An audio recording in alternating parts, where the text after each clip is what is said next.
Bərpa olunan enerji sahəsinə olan diqqət Azərbaycanın regional və qlobal miqyasda önəmli oyunçuya çevrildiyini sübut edir.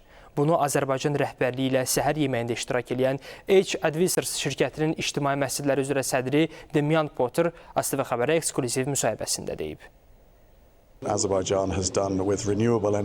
Azərbaycanın bərpa olunan enerji sahəsində gördüyü işlər mənim üçün xüsusi maraq doğurur. Azərbaycan 2032-ci ilə qədər 8 giqavat həcmində enerji ixrac etməyi hədəfləyir. Halbuki siz neft və qazla davam edə bilərdiniz.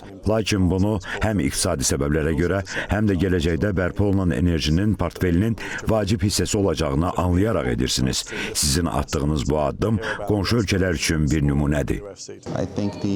Düşünürəm ki, Prezident beynəlxalq investorlar üçün Azərbaycanı maraqlı edən bir çox imkanlardan bəhs etdi. Məncə, Azərbaycanın hekayəsi daha geniş auditoriyalara çatdırılmalıdır. Burada böyük imkanlar var və dünyanın bir çox yeri hələ bunlardan xəbərsizdir. İnfrastruktur, enerji, data mərkəzləri və digər sahələr üzrə imkanları yerində araşdırmaq üçün ölkəyə daha çox investorların cəlb edilməsi ilə bağlı məsələləri müzakirə etdik.